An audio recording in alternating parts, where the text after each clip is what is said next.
दोस्तों, Indian railway finance corporation limited यानी IRFC की बात करें तो रेलवे की बहुत ही मजबूत फाइनेंस कंपनी है।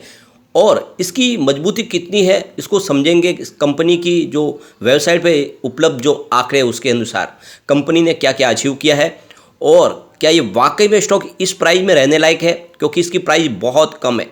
और वाकई में क्या स्टॉक 3 डिजिट में नहीं जा सकता है, समझने की कोशिश करेंगे इस वीडियो के माध्यम से। यहाँ पे रेलवे को लेकर कुछ बड़ी अपडेट निकल के आ रही है जिनको इस वीडियो के माध्यम से हम डिस्कस करेंगे। दूसरी तरफ अगर हम बात करें आरवीएनएल की, तो कंपनी नवरत्न बन चुकी है। अब इनको बहुत सारा फ्रीडम मिल चुका है, वो बहुत सारे ऐसे ऑर्डर हैं जो सरकार की बिना मंजूरी के भी कर सकते हैं और ये बड़ी बात हो जाती है। दूसरी तरफ देखें तो बिजनेस लगातार बढ़ रहा है। इनके पास आप देखते हो कि जो रेलवे के दोहरीकरण के यानी जो डबल ट्रैक करने का काम, इसके अलावा इलेक्ट्रिफिकेशन का काम, ब्रिज बनाने का काम, बहुत सारे इनके पास प्रोजेक्ट है। 2027 तक के लिए कंपनी के पास फुल प्रोजेक्ट है। तो क्या इस समय आरवीएनएल वैसा ही दौड़ेगा जैसा पिछले साल भर में लोगों को इसने इन्वेस्टमेंट के सामने रिटर्न दिया है?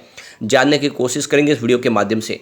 इसके अलावा संवर्धन मदरसन इंटरनेशनल यानी मदरसन सुमी की बात करें तो इन्होंने एक कंपनी एक्वायर की है, फ्रेंच कंपनी को, और बिजनेस लगातार बढ़ रहा है। एक तरह से देखें तो इनका मोनोपोली बिजनेस है, बहुत सारे बड़े बड़े क्लाइंट हैं इनके पास, ऑटो मेकर। तो क्या इन्वेस्टमेंट करना चाहिए, जानने की कोशिश करेंगे इस वीडियो के माध्यम से। एक और कंपनी को डिस्कस करेंगे जो बहुत ही बेहतर यहाँ पे हमें डिविडेंड देने जा रही है, काफ़ी अच्छा इसका ट्रैक रिकॉर्ड है और बहुत ही शानदार बिजनेस है। तो एक एक करके इन सारी संभावनाओं को तलाशेंगे। सबसे पहले संवर्धन मदरसन इंटरनेशनल की बात करें, स्टॉक की क्लोजिंग 82.60 पर है, जहाँ पे 0.55% की हमें तेजी देखने को मिली। अब यहाँ पे देख सकते हो कि 62 के आसपास स्टॉक था 28 मार्च 2023 को। तो ये आप समझ ही सकते हो कि 3-4 महीने में स्टॉक ने बहुत ही बेहतर रिटर्न दिया है। करीब 20 रुपीज़ का अप मूवमेंट हमें देखने को मिला है, यानी बहुत ही बेहतर। अब निचले लेवल से जिस तरह से करेक्शन खत्म हो चुका है तो तेजी का दौर भी आएगा। अब यहाँ पे एक बड़ी गुड न्यूज़ निकल के आ रही है। देख सकते हो कि संवर्धन मदरसन इंटरनेशनल ने अपनी जो सब्सिडीज कंपनी है, जिसमें देख सकते हो संवर्धन मदरसन ऑटोमोटिव सिस्टम ग्रुप बीवी लिमिटेड ने यहाँ पे फ्रांच कंपनी सिरमा इंटरप्राइजेस यानी एसएएस को अधिग्रहण किया है करीब 7.2 मिलियन यूरोज में, यानी करीब 65 करोड़ रुपीज़ में इस कंपनी का अधिग्रहण किया है। तो संवर्धन मदरसन ऑटोमोटिव सिस्टम ग्रुप ने यहाँ पे 100% इक्विटी ले ली है सिरमा ग्रुप से। और देख सकते हो कि यह विंची एनर्जीज फ्रेंच कंपनी के पास थी, जिनकी पूरी की पूरी उन्होंने स्टेक है जो ले लिया, और ये कंपनी अब संवर्धन मदरसन इंटरनेशनल का हिस्सा बन चुकी है। सिरमा इंटरप्राइजेस की बात करें, यह कंपनी एरोस्पेस, शिप बिल्डिंग और एलाइड इंडस्ट्रीज में कामकाज करती है। अब इस अधिग्रहण के बाद कंपनी का बिजनेस और तेज़ी से बढ़ेगा, क्योंकि कुछ और नए सेक्टर में कंपनी एंट्री कर पाएगी, बिजनेस और तेज़ी से ग्रो कर पाएगा, और ये बहुत अच्छी गुड न्यूज़ है। अब यहाँ पे मदरसन सुमी को लेकर जो मार्केट एक्सपर्ट है उनका कहना है कि रिसेंटली इसने एक नया ब्रेकआउट दिया है। इस समय स्टॉक बुलिश जोन में दिखाई दे रहा है और जल्दी ये 90 को टच कर सकता है। तो बिल्कुल आप समझ सकते हो कि इसमें एक तेजी का दौर शुरू है। इस समय आपको इन्वेस्टमेंट इसमें कर लेना चाहिए।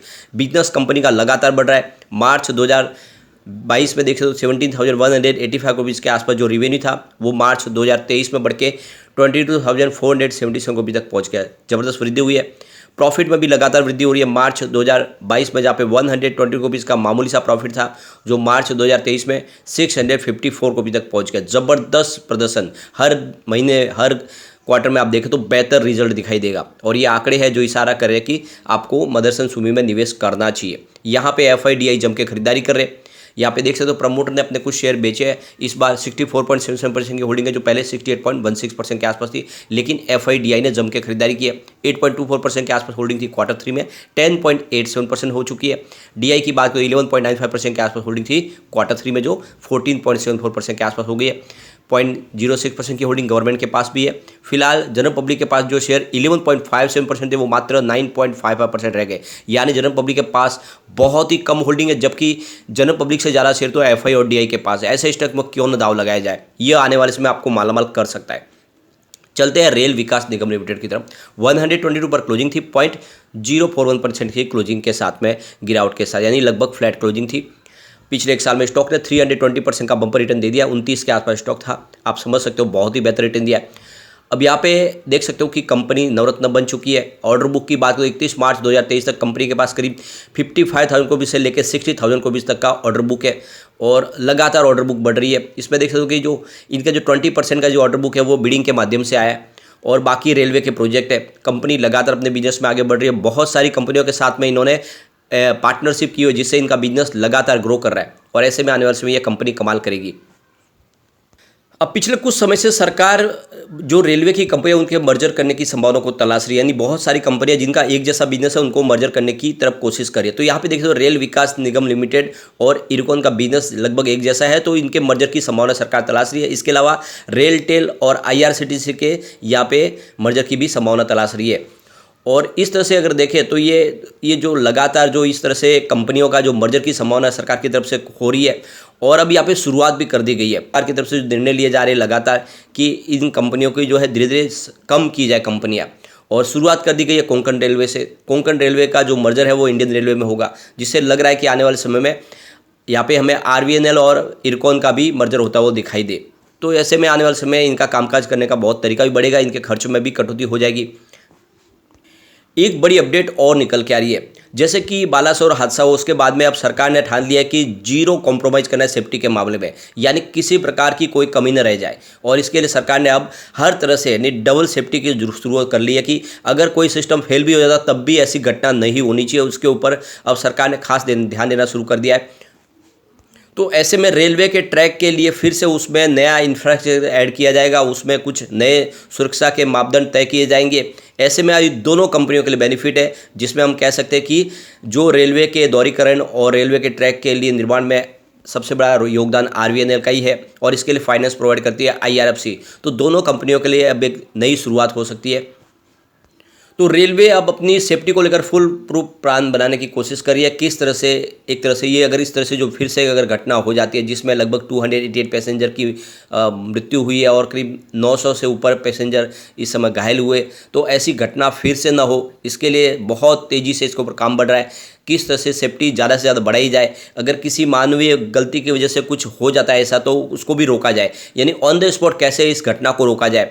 सिस्टम फेल हो गया तो भी ऐसी घटना नहीं होनी चाहिए, उसके ऊपर ध्यान दिया जा रहा है, यानी किसी सिस्टम के गलती की वजह से भी ऐसी घटना न हो। तो ये आप समझ सकते हो कि एक बड़ा प्रोसेस है जो जल्दी ही पूरा किया जाएगा और इसमें बहुत सारा इन्वेस्टमेंट भी होगा। ऐसे में इन कंपनियों के लिए काफ़ी ज़्यादा अपॉर्चुनिटी निकल के आ रही है। सबसे बड़ी बात है कि अगर कोई कभी कुछ घटना की संभावना बन जाती है, कुछ डाउट होता है, तो इमरजेंसी में ही ट्रेन बंद हो जानी चाहिए, ये वहीं पे स्टॉप हो जानी चाहिए, उसके ऊपर खास ध्यान दिया जा रहा है। यानी ऐसी टेक्नोलॉजी जो तुरंत ही ट्रेन को वहीं पे ब्लॉक कर दे, तो ऐसे में जो घटना हो सकती है जो टकराने की वो रुक सकती है। तो इसी के ऊपर यहाँ पे कोशिश की जा रही है और आने वाले समय इसका पॉजिटिव इफेक्ट देखने को मिलेगा। तो ऐसे में ये रेलवे के स्टॉक और तेजी से दौड़ते हुए दिखाई देंगे। IRFC की बात करें तो यहाँ पे देख सकते हो 32.95 पर क्लोजिंग थी, जहाँ पे 0.30% की तेजी देखने को मिली। अब IRFC के काम की बात करें, कंपनी लीजिंग, लैंडिंग और बोरोइंग का काम करती है। अब आप ये देख सकते हो कि करीब अभी तक IRFC ने करीब 2,22,307 करोड़ रुपीज़ की फंडिंग कर दी है प्रोजेक्ट के लिए। करीब 2,59,661 करोड़ रुपीज़ का फ्राइट वैगन्स के लिए इन्होंने फाइनेंस किया है। कंपनी का देख सकते हो कि 0 NPA है, किसी प्रकार का कोई NPA नहीं। और फॉर्चून इंडिया की जो रैंक है उसमें कंपनी का जो रैंक है वो 96 है, तो फॉर्चून की लिस्ट में शामिल है। नेट प्रॉफिट देख सकते हो कि लगातार हर साल बढ़ रहा है। इसके अलावा अगर आप देखें तो इनकम जो लगातार बढ़ रही है और एसेट अंडर मैनेजमेंट वो भी लगातार बढ़ रहा है, यानी कुल मिला के देख सकते हो कि बिजनेस एक तरफा बढ़ रहा है। यहाँ पे कोई भी इसमें कमजोर आपको कड़ी दिखाई नहीं देगी। सबसे जो बड़ी बात है, कंपनी अपनी बुक वैल्यू के आसपास ही समय आपको स्टॉक मिल रहा है। आने वाले समय इसके तेजी से ऊपर बढ़ने की संभावना बहुत ही ज़्यादा है। तो एक लॉन्ग टर्म का नजरिया लेके आपको IRFC में इस समय इन्वेस्टमेंट कर लेना चाहिए। यह आने वाले समय आपको मालामाल कर सकता है स्टॉक, और ये RVNL जितना भी दौड़ा भी नहीं है बिल्कुल। अब मारुति सुजुकी की तरफ चलेंगे जो बहुत ही शानदार डिविडेंड देने जा रहे हैं। 9,605 पर स्टॉक की क्लोजिंग थी, जहाँ पे 0.11% की तेजी देखने को मिली। अब कंपनी देख सकते हो कि यहाँ पे हमें डिविडेंड देने जा रही है, तो इसकी अनाउंसमेंट डेट थी 26/4/2023 और इसकी एक्स डेट है 3/8/2023। तो काफ़ी अभी समय बचा है, आप इसमें इन्वेस्टमेंट करेंगे तो आपको बिल्कुल डिविडेंड मिलेगा, और डिविडेंड बहुत ही बेहतर मिलने वाला है। करीब 1,800% का डिविडेंड कंपनी देने जा रही है, यानी पर शेयर आपको 90 रुपीज़ का ज़बरदस्त डिविडेंड मिलेगा। तो आपको इन्वेस्टमेंट करना चाहिए। कंपनी का बिजनेस बहुत शानदार है, आप देख सकते हो। Q4 की बात करें तो रेवेन्यू 32.06 थाउजेंड करोड़ के आसपास रहा, जहाँ पे 19.85% की ईयर ऑन बेसिस हमें बढ़त देखने को मिली। नेट इनकम 2.67 थाउजेंड करोड़ के आसपास रही, जहाँ पे 42.38% की ईयर ऑन बेसिस पे बढ़त देखने को मिली। नेट प्रॉफिट मार्जिन 8.33% के आसपास रहा, जहाँ पे 18.83% की ईयर ऑन बेसिस पे जबरदस्त बढ़त देखने को मिली। तो बहुत ही बेहतर रिजल्ट है और ऑटो सेक्टर की सबसे बड़ी कंपनी है। इन्वेस्टमेंट आपको करना चाहिए, लगातार अच्छा डिविडेंड कंपनी देती है। लेकिन फ्रेंड, कोई भी इन्वेस्टमेंट करने से पहले अपने फाइनेंशियल एडवाइजर से बारे ले ले या अपना खुद का रिसर्च करें, क्योंकि मैंने वीडियो आपके एजुकेशनल पर्पज़ के लिए ही बनाया। वीडियो पसंद आए तो लाइक से जरूर कीजिए और चैनल को सब्सक्राइब कर दीजिए। Thank you friend.